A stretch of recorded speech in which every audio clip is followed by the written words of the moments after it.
Hello guys, welcome back to my channel. তো তোমরা দেখছো নিয়তিয়াজ ব্লগ। তোমরা সবাই কেমন আছো? আশা করি ভালো আছো। আর তোমাদের ভালোবাসায় আমিও খুব ভালো আছি। আর দেখো সকাল সকাল কিন্তু বাবু আর তনু পড়তে চলে গেছে, আর বাবু স্কুলে চলে গেছে।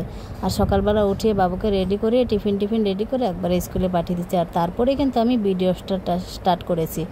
আর দেখো ওরা চলে যাওয়ার পরে আমি ঘর দর ঝাঁট দিয়ে মুছে গ্যাস ফ্যাস মুছে আমি কিন্তু এদিকে চাটাও করে নিলাম। আর সকাল সকাল চাটা খেলে কিন্তু বেশ ভালো লাগে, শরীরে একটা এনার্জি পাওয়া যায় কাজ করার, তাই না? তো সকালবেলা কিন্তু চাটাই করে নিলাম। আর চাটা করে বর যেহেতু ওদের দুজনকে দিয়ে আসবে, দিয়ে এসে জল টল ভরবে, তো ওর তো দেরি হবে। তাই ভাবলাম যে ওর চাটা ঢেকে রাখি আর আমারটা আমি খেয়ে নিই। আর আমারটা আজকে অন্য দিন তো বিস্কুট টিস্কুট দিয়ে খাই, আজকে কিন্তু আমি মুড়ি দিয়ে খাবো। তাই ভাবলাম যে আজকে টিফিন কিছু করব না, আজকে চাটা মুড়ি দিয়েই খাবো। ওই জন্য আমি কিন্তু মুড়ি দিয়েই চাটা খেয়ে নিচ্ছি। আর চাটা খেয়ে চলে যাব যে কাপড় জামা কাচতে। আর রোজই তো জানো আমার প্রচণ্ড কাপড় বেরোয়, আর কাপড় কাচতে কাচতে যেন আমার আর ভালো লাগে না। আর রোজই একই কাজ, কাপড় কাচো, বাসন মাজো, রান্না করো, খাও, এই কাজ, তাই না? তারপরে দেখো এদিকে চাটা খেয়ে চলে গেছি কাপড় জামা কাচতে। আর কাপড় জামা কেচে স্নানও করে চলে এসেছি। আর আজকে না বিছানার চাদর মাদর সবই কেচে দিয়েছি। আর এমনি তো আমার একদিন অন্তর অন্তরই 2 দিন 3 দিন অন্তর অন্তরই কিন্তু আমার কাপড় জামাগুলো বিছানার চাদর মাদরগুলো কাচতে হয়। বাচ্চা যেহেতু আছে, আর বাচ্চা না থাকলেও না কাচলে একদমই ভালো লাগে না, কেচে দিই। তারপরে দেখো যে আগের দিনে যে শুকনো কাপড়গুলো সকালবেলা মেলা হয়ে গেছিলো সেগুলো তুলে নিচ্ছি।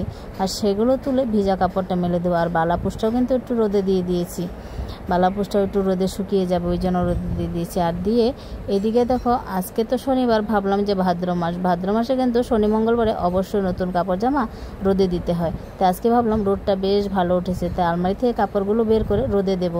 তো এটাই কিন্তু ভেবেছিলাম। তো তারপরে দেখি আকাশটা মেঘলা করে ফেললো কিছুক্ষণ পরে। তখন ভাবলাম যে এবার যদি আমি নতুন কাপড় জামাগুলো বের করে রোদে দিই তাহলে হয়ে গেছে। তখন আমি কোনটা ওঠাবো? আর তনু বাড়িতে নেই, পড়া থেকে এসে স্কুলে চলে গেছে। আর আমি তখন কোনটা ওঠাবো? না নতুন কাপড় জামা ওঠাবো, না এগুলো ওঠাবো? তাই ভাবলাম যে না থাক, আজকে আর রোদে দেবো না। আর ভাদ্র মাসও কাপড় জামা কিন্তু রোদে অবশ্যই দিতে হয়। তোমরা কারা কারা ভাদ্র মাসও কাপড় জামা রোদে দাও অবশ্যই কমেন্টে বলবে। তা আমাদের কিন্তু দিতে হয়। তা আমার কিন্তু আর দেয়া হলো না, জানো তো। তারপরে দেখো এদিকে কিন্তু কাপড় জামাগুলো মেলে দিচ্ছি, যেগুলো ধুয়ে রেখেছিলাম বিছনার চাদর মাদর সবই কিন্তু মেলে দিচ্ছে। আর তোমরা না আমাকে অনেকেই কমেন্ট করেছো যে তোমাদেরকে সাপোর্ট করতে। হ্যাঁ, অবশ্যই তোমাদের সাপোর্ট করব, কেন করব না? তোমরা আমাকে এত ভালোবাসা দিয়েছো, আমাকে সাপোর্ট করছো, আর তোমাদের সাপোর্ট করব না সেটা কখনো হয় না, তাই না? তোমাদেরকেও সাপোর্ট করবো, আর তোমাদের পাশেও আমি আছি, ঠিক আছে? তোমরাও এগিয়ে যাও, সেটাই চাই। আর সবাই একটা আশা নিয়ে আসে, তাই না? তো তোমাদের পাশে আছি, সবসময় আছি এবং থাকবো। তারপরে দেখো এদিকে কিন্তু কাপড় জামাগুলো মেলে দিচ্ছি। আর দেখো আমি যে গলির গাছপালাগুলো সব বের করে দিয়েছি না, বেশ ফাঁকা ফাঁকা লাগছে এখন। 2টো গাছই কিন্তু আমি গলিতে রেখে দিয়েছি, আর বাকিগুলো সব বাইরে বের করে দিয়েছি। আর কাপড় জামা মেলে এদিকে দেখো চলে এসেছি। বিছানা চাদর মাদর কিছুই কিন্তু পাতা হয়নি। তো ভাবলাম যে একবারে বালাপোষটা একটু শুকোলে তারপরে কিন্তু এসে পাতবো। তা আমি কিন্তু আর পাতিনি। তারপরে দেখো কাপড় জামাগুলো শুকিয়ে গেছিলো, সেগুলো তুলে নিয়ে আসলাম। আর আকাশটাও কিন্তু বেশ মেঘলা করে ফেলেছিল, আর মনে হচ্ছিল যে বৃষ্টি আসবে, সত্যি সত্যি বৃষ্টি আসবে। আর 2-1 ফোঁটা পড়েও ছিল বৃষ্টি, আর তেমন কিন্তু আসেনি, দৌড়ানো বৃষ্টি যাকে বলে। আর আজকে তো জানোই যে হচ্ছে কি না গণেশ পুজো, সন্ধ্যাবেলা একটু পুজো দেখতেও যাব বাবুকে নিয়ে, ওই জন্য।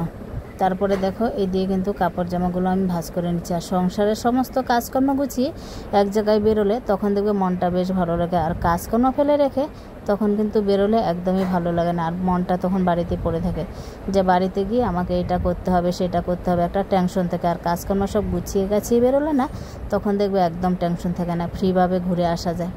তারপরে দেখো কাপড় জামা তো আর কম নয়, অনেক কাপড় জামা, সেগুলো ভাঁজ করতে হচ্ছে। আর একা একা ভাঁজ করতে তো দেরি লাগবে, তাই না? সমস্ত কাপড় জামা। আর তনু আর বাবু কিন্তু এদিকে ঘুমাচ্ছিল, আর ওদেরকে কিন্তু আমি ডাকিওনি। আর মশা যেহেতু মশারি টাঙিয়ে দিয়েছি, আর এত মশা না, মারাত্মক মশা যাকে বলছে, প্রচণ্ড মশার জ্বালায় মশারি টাঙিয়ে দিয়েছি। আর মশারি টাঙালে হাওয়া লাগে না। আজকে তো বেশ গরমও কিন্তু ছিল প্রচণ্ড। তারপরে দেখো এদিকে কাপড় জামা ভাঁজ টাজ করে তারপরে কিন্তু ওদেরকে ডাকবো ভাবলাম। তো তারপরে ভাবলাম যে না, রাতে তো রান্না করতে হবে, তো কি রান্না করবো আগে দেখি কি আছে। তো সেগুলো রেডি করে তারপরে ওদেরকে ডাকবো।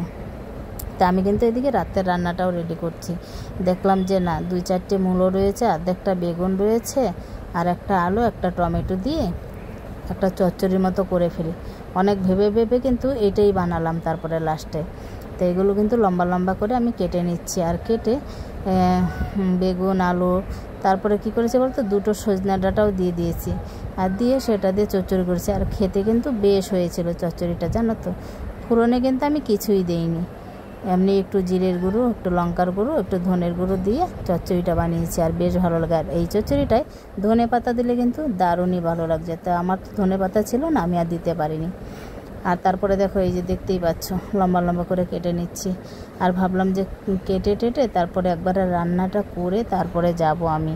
আর বাবুকে তো পড়াতে হবে, স্কুলের হোমওয়ার্কগুলো দিয়েছে সেগুলোও করাতে হবে না, এবার তো বাবুকে ডাকতে হবে। তারপরে কিন্তু বাবুকেও ডেকে উঠিয়ে ওকেও টিফিন দিয়ে, তনুকেও দিয়ে, আমিও খেয়ে, সবাই খেয়ে দিয়ে বসে গেলাম বাবুকে পড়াতে। তো বাবুকে কিন্তু একটু সময় পড়িয়েওছি, পড়িয়ে টড়িয়ে স্কুলে হোমওয়ার্ক টোমওয়ার্ক করিয়ে তারপরে আমি ওইদিকে রান্না করতে গেছি। আর তনু দিকে কী করেছে বলো তো, ওর যে মানে কাপড় জামাগুলো ছিল না, তো ও কী করে বলো তো, একটা কাপড় আলমারি থেকে বার করতে গেলে ও আর একটা এলোমেলো করে রেখে দেয়, এরকম করে দেয়। আর এরকম যখনই বার করে ও তখনই এরকম করে। আর ওইদিকে কাপড় জামাগুলো গুছিয়ে নিয়েছে।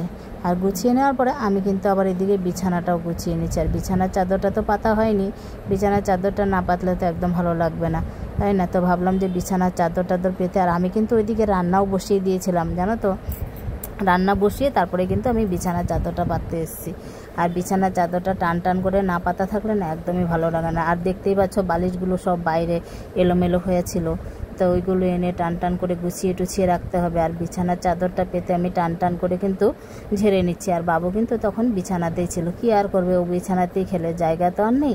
তো ওকে বলছি এই পাশ থেকে ওই পাশে যেতে, ও কিন্তু সেটাই করছে, একদিকে ঝাড়ছে আর একদিকে ও গিয়ে দাঁড়াচ্ছে। আর তারপরে বিছানার চাদরটা পেতে ওইদিকে দেখো রান্নাটাও হয়েই প্রায় গেল। কিন্তু ওই একদিকে ভাত বসিয়েছি আর একদিকে চচ্চড়িটা বসিয়েছি, দুই দিকে দুটো বসিয়েছি, দেখতেই পাচ্ছ। তাহলে হয়ে যাবে ঝটপট। আর তাড়াতাড়ি বেরোতেও পারবো, পুজো টুজো দেখে আসতে পারবো। একটু পুজো তো হয়ে গেছে, মানে ঠাকুর দেখে আসতে পারবো, ওই জন্য কিন্তু বেরিয়ে গেছি। তারপরে দেখো এইদিকে তনু আবার বসে গেছে কি গুছগাছ করবে। আর আমি আর বাবু কিন্তু এইদিকে বেরিয়ে গেছি ঠাকুর দেখতেই পাচ্ছ বৃষ্টি হয়েছে একটু আগে, রাস্তাঘাট ভেজা। তো দেখো এই যে ঠাকুরটা কত সুন্দর না, গণেশ ঠাকুরটা, দেখতেই পাচ্ছ। ঠাকুর দেখে চলে এসেছি। আর চলে এসেছি মানে কি, এখানে প্রসাদ দিয়েছিল, সেই প্রসাদটা নিয়ে কিন্তু আমরা দুজন চলে এসেছি। তো আজকের ভিডিওটা ছিল এই পর্যন্ত। যদি ভালো লাগে অবশ্যই লাইক, কমেন্ট, শেয়ার, সাবস্ক্রাইব করে পাশে থেকে। দেখা হচ্ছে নতুন ভিডিওতে।